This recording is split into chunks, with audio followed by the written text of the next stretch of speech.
People love doing it. I loved it. You're either gonna love it or hate it. It's either for you or not.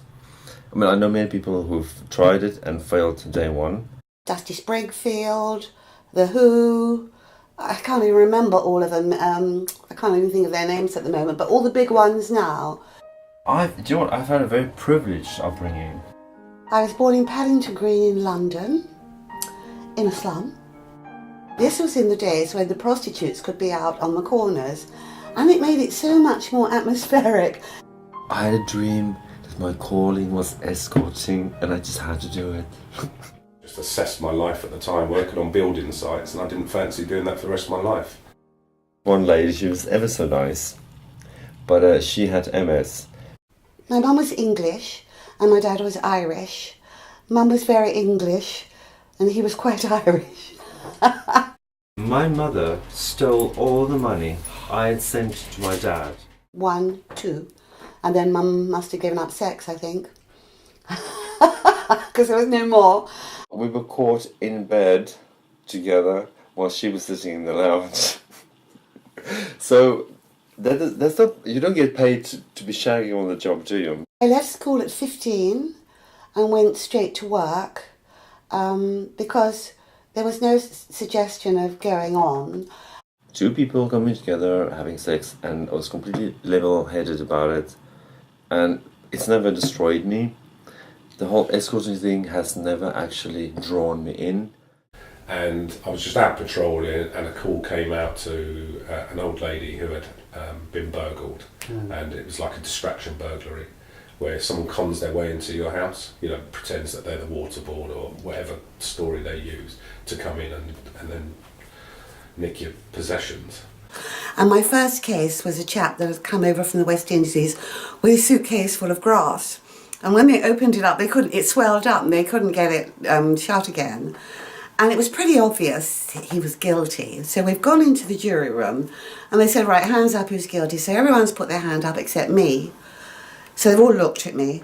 I said, look, I know he is guilty, I said, but it's only grass. I said, should we give him a chance? So I said, well, they went berserk, so I had to say guilty. One of my best clients is 83 years old. And I normally go to him for about 3-4 hours. And we sit and talk for hours on end, having endless conversations. Of course, he repeats himself numerous times, as you would do at that age.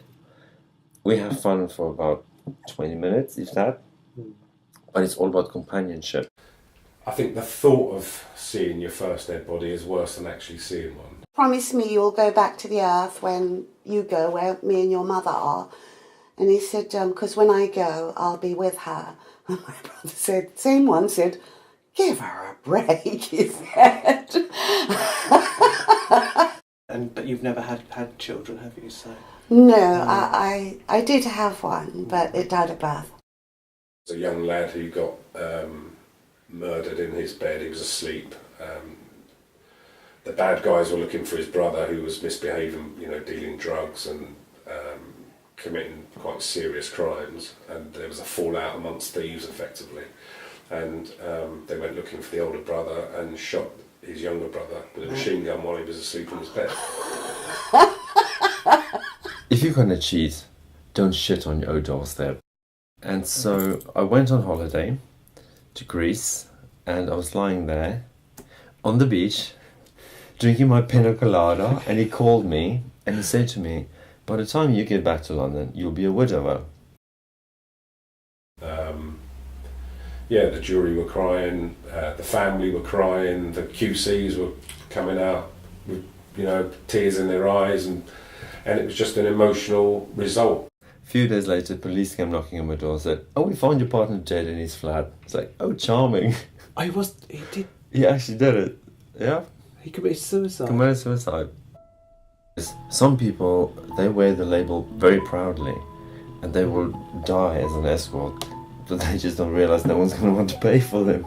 So when he died, I thought, hey ho, it saves me one hell of a messy divorce. No running, no heating, no hot water, and an outside toilet.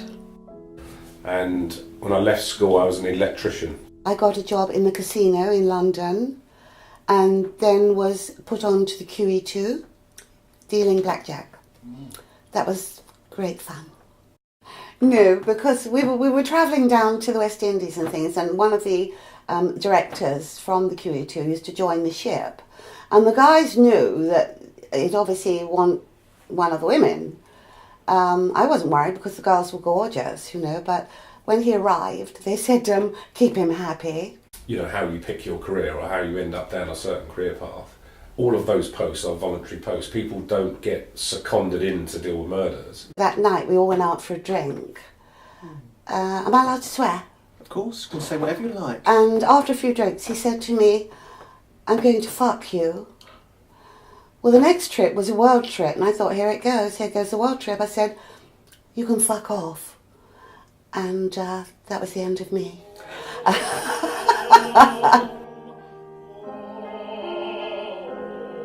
I mean, it's unprecedented, the amount of murders this year. They need to feel the love. They need to feel like you connect.